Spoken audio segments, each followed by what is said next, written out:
జై శ్రీరామ్. అందరికీ నమస్కారం. వెల్కమ్ టు న్యూస్ అఖండ. నేను మీ కస్తూరి శ్రీధర్. మిత్రులారా, సమాజ్వాదీ పార్టీ నాయకులంటే ఎట్లుంటారో, వాళ్ళ బతుకులు ఎట్లుంటాయో ఈ న్యూస్ ద్వారా మీకు చెప్పే ప్రయత్నం చేస్తా. ప్రతి ఒక్కరు ఏ మాత్రం మిస్ కాకుండా జాగ్రత్తగా చూడండి, ఓకేనా? కేవలం ముస్లింల జనోద్ధరణకు మాత్రమే పుట్టిన పార్టీ ఈ సమాజ్వాదీ పార్టీ. ఏం ఊరికేనే మండంలే. ఖచ్చితంగా మనం ఒకసారి ఈ పార్టీ చరిత్ర ఒకసారి మనం పరిశీలిస్తే క్లియర్గా క్షుణ్ణంగా మనకు అర్థం అయిపోతుంది. ఈ సమాజ్వాదీ పార్టీను 1992లో ములాయం సింగ్ యాదవ్ స్థాపించినాడు. సరే, దీంతో పూర్తిగా అదేందో చంద్రముఖి సినిమాలో ఒక డైలాగ్ ఒకటి ఉంటుంది, పూర్తిగా చంద్రముఖిగా మారిపోయిన గంగను చూడన్నట్టు అప్పటి వరకు అట్టట్టా ఉన్నటువంటి ఉత్తరప్రదేశ్ రాష్ట్రం కాస్త పూర్తిగా గూండారాజుగా మారిపోయింది. ఎక్కడ చూసినా కూడా దోపిడీలు, దొంగతనాలు, హత్యలు, అత్యాచారాలతో ఉత్తరప్రదేశ్ రాష్ట్రం భ్రష్టు పట్టిపోయింది. సరే, ములాయం సింగ్ యాదవ్ చనిపోయినాడు. ఆయన స్థానంలో అఖిలేష్ యాదవ్ వచ్చినాడు, ఓకేనా? ఇక్కడ మీకు ఒక మాట చెప్పాలా, ఈ అఖిలేష్ యాదవ్ వాళ్ళ నాన్నకన్నా గొప్పోడు. అది ఎట్టంటే వాళ్ళ నాయన మించిపోయినాడు. నేను గతంలో కూడా ఒక మాట చెప్పిన, ఒక నాయన వచ్చేసి అందరూ నీళ్లు తాగేదానికి మంచి చెడ్డకు అంతకుముందు అంత ఇప్పుడంటే బోర్లు ఇవన్నీ ఉన్నాయి, ఇంట్లోకి నీళ్ళు వస్తున్నాయి. అప్పుడంతా ఈ చెరువుల కాడికి నదుల కాడికి అట్ట పోతా ఉన్నారు. ఒక ఆయన వచ్చేసి ఆ ఒడ్డును కూర్చుంటా ఉన్నాడంట, ఏది కాలకృత్యాలు తీర్చుకోవడం. కూర్చుంటా ఉంటే అందరూ తిడతా ఉన్నారు. ఇంకా అట్ట పని చేసి ఎందుకు తిట్టరు? అందుకు వచ్చేసి ఆయన చచ్చిపోతా కొడుకు చెప్పినాడు, ఒరే నన్ను అందరూ తిట్టారా, అందరూ తిట్టారు, నన్ను అందరూ పొరం పోకు చెడ్డోడు అట్టోడు ఇట్టోడు అన్నారు, నువ్వు నన్ను మంచి అనిపించాలరా కొడక అని కొడుకు చెప్పినాడు. నాయనా నువ్వే దిగులు పడగాకు, నేను మంచి అనిపించానని చెప్పినాడు కొడుకు. సరే, ఈడేం చేశాడు తెలిసిన, వాళ్ళ ఆయన నా గడ్డన కూర్చుంటా ఉంటే ఈడేకంగా పోయి నీళ్ళలో కూర్చుంటా ఉన్నాడు. ఇదేందిరా స్వామి కర్మ, మీ నాయనే మంచోడు కదరా, వాడు గడ్డన కూర్చొని చచ్చా ఉన్నాడు, నువ్వు ఏకంగా నీళ్ళలో పోయి నీళ్ళలో వచ్చి కూర్చుంటున్నావు, ఈ ఎట్ట మేము తాగాలా, ఈ ఎట్ట చేయాలా అని చెప్పి వాళ్ళు బాధపడిపోయినారనమాట. అంటే ఈడు నాయన కంటే ఎక్కువ పోరంబోకు పని చేసి ఈ నాయన మంచి అనిపించాడు. ఆ విధంగా ఈయన గారు అఖిలేష్ యాదవ్ గారు ములాయం సింగ్ యాదవ్నే మంచి అనిపించాడనమాట. అర్థమవుతుందా? మీకు ఒక మాట చెప్పాలా, అధికారం కోసం, పార్టీలో అగ్రతాంబుల కోసం తండ్రి కొడుకులు బహిరంగ సభ వేదిక మీద కొట్టుకున్నారు, ఈ మైకులు లాక్కున్నారు. అర్థమవుతుందా? మీరు ఆ వీడియో చూసే ఉంటారు, చూడకపోతే ఒకసారి గమనించండి, ఆ వీడియో కూడా మీకు కనిపిస్తుంది. అలాంటిది వీళ్ళు మేము సమాజం కోసం, ఉత్తరప్రదేశ్ రాష్ట్ర ప్రజల కోసం పనిచేస్తూ ఉండమో తమాషాగా అనిపించదు మీకు? తమాషాగా అనిపించదా అంటాలే. ఒకసారి మీరు కూడా ఆలోచించుకోండి. అయితే యోగి ఆదిత్యనాథ్ గారు వచ్చిన తర్వాత దగ్గర నుంచి వీళ్ళ ఆటలైతే సాగడంలే. యోగి ఆదిత్యనాథ్ గారు ఈ సమాజ్వాదీ పార్టీ నాయకులను ఎక్కడికెక్కడ తొక్కి పారేస్తారు. ఏం ఊరికే దొక్కుతాడు కానీ తప్పు చేయలేందా? అది కూడా చెప్తా ఉండే మీకు.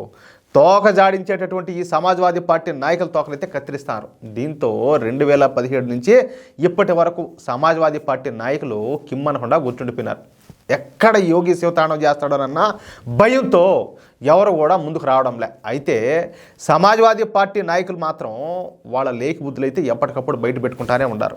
ఇలాంటి సంఘటనే ఇప్పుడు మరొకటి వెలుగులోకి వచ్చింది. అది ఏందయ్యా అంటే, మీర్జాపూర్ జిల్లా అనేది ఉత్తరప్రదేశ్లో ఉండాలి. మీర్జాపూర్ సిరీస్ అనేది కూడా ఒకటి ఉంటుంది, వెబ్ సిరీస్. మీరు గమనించారో చూసారో లేదో.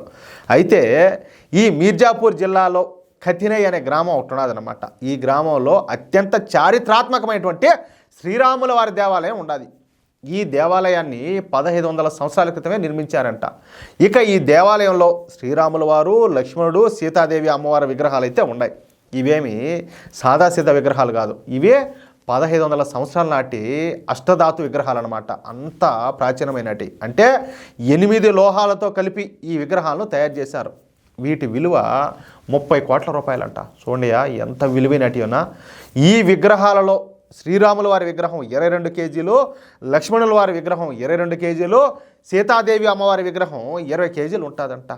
అంటే ఎంత ప్రశస్తమైన విగ్రహాలు దాన్ని బట్టి మీరు అర్థం చేసుకోవచ్చు. అయితే ఈ విగ్రహాలపైన ఈ సమాజ్వాదీ పార్టీ నాయకులు కనబడిందియా అంటే ఇంతకంటే ఘోరం, ఇంతకంటే పాపం ఇంకొకటి ఉంటుందా? చూడండి ఒకసారి. ఇక ఈ సమాజ్వాదీ పార్టీ నాయకులు ఏం చేశారంటే, ఆ ఆలయ నిర్వహణ ఎవరైతే చేస్తూ ఉంటారో ఆయన పేరు వచ్చేసి వంశీదాస్ గురు. ఆయనతో కలుసుకొని రాత్రిపూట వచ్చి మన దేవుని విగ్రహాలను దొంగతనం చేసేసారు. ఆ విగ్రహాల విలువ బ్లాక్ మార్కెట్లో ఈ 30 కోట్ల కంటే ఇంకా ఎక్కువగా ఉంటుందంట. ఇక ఈ విగ్రహాలను తీసుకొని సమాజ్వాదీ పార్టీ నాయకులు పరారైపోయినారు. అంతే. ఇక కేసు అయితే ఫైల్ అయిపోయింది. ఈ దొంగల్ని పట్టుకునేదానికి పోలీసులు అయితే వేట మొదలుపెట్టినారు. అయితే వాళ్ళ సెల్ ఫోన్ సిగ్నల్స్ ఆధారంగా ఈ సమాజ్వాదీ పార్టీ నాయకులను గుర్తించినటువంటి పోలీసులు ఈ కేసులో ఈ ఆలయ నిర్వహణాధికారి అయినటువంటి ఈ వంశీదాస్ గురును, అదేవిధంగా సమాజ్వాదీ పార్టీ నాయకుడైనటువంటి ఈ రాంబాహ్పాలు, అదేవిధంగా డ్రైవర్ వచ్చేసి అతని పేరు లవ్ కుష్పాల్ అనమాట. ఎట్లాంటి పేరు పెట్టుకున్నాడో చూడు. ఆయన పేరు రాంబాహ్పాలు, ఈయన పేరు లవ్ కుష్పాలు. దరిద్రులారా, దేవుళ్ళ పేర్లు పెట్టుకొని దేవుడి విగ్రహాలు అమ్ముకునేదానికి మీ ఒక బతుకుల ఏంది? సరే, వీళ్ళతో పాటు ముఖేష్ కుమార్, సోనియల్ను వీళ్ళని అరెస్ట్ చేశారనమాట. వీళ్ళని అరెస్ట్ చేసి జైలుకి పంపించారు. అంటే చూడండి, యోగి ఆదిత్యనాథ్ ఉండగానే ఈ సమాజ్వాదీ పార్టీ నాయకులు ఇంత ఘోరానికి, ఇంత పాపానికి ఒడిగట్టారంటే ఇక యోగి గారు రాకముందు ఇంకెన్ని ఘోరాలు, ఇంకెన్ని పాపాలు చేస్తుంటారో మీరు దీన్ని బట్టి అర్థం చేసుకోండి. అర్థమవుతుందా? మొత్తానికి ధర్మద్రోహం, దైవద్రోహం అనేది అది వంశాలను కూడా కడిగి పారేస్తుంది. అది అంత సులభంగా వదిలిపెట్టదు దేవుడిని కూడా. అర్థమవుతుందా లేదో? లేకపోతే ఏందిరా స్వామి, దేవుని విగ్రహాలు దొంగతనం చేయడం ఏంది, వాటిని అమ్మడం ఏంది, వంశాలు నిలబడతాయా? సరే మిత్రులారా, ఈ న్యూస్ కనుక మీకు నచ్చినట్టయితే ఈ న్యూస్ నలుగురికి షేర్ చేయండి. నచ్చడంలో ఇదేముండదు, ఇది మన బాధ్యతగా తీసుకోవాలి. ఓళ్ళు దొంగ ముండా కొడుకులు, దేవుళ్ళు విగ్రహాలు వాళ్ళు దొంగతనం చేశారు, వాళ్ళని పట్టుకున్నారు పోలీసు వాళ్ళు. ఖచ్చితంగా వాళ్ళకైతే శిక్షలు పడాల్సిందే.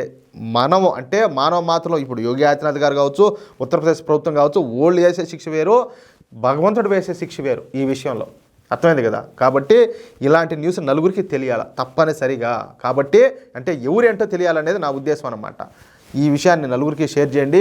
మీ యొక్క అమూల్యమైన అభిప్రాయాలు ఖచ్చితంగా ప్రతి ఒక్కరు కూడా కామెంట్ చేయండి. అలాగే ఇంతవరకు మన ఛానల్ మీరు కనుక సబ్స్క్రైబ్ చేసుకోకపోతే ప్రతి ఒక్కరు కూడా మన ఛానల్ సబ్స్క్రైబ్ చేసుకోండి. ప్లీజ్ సపోర్ట్ చేయండి. జై శ్రీరామ్.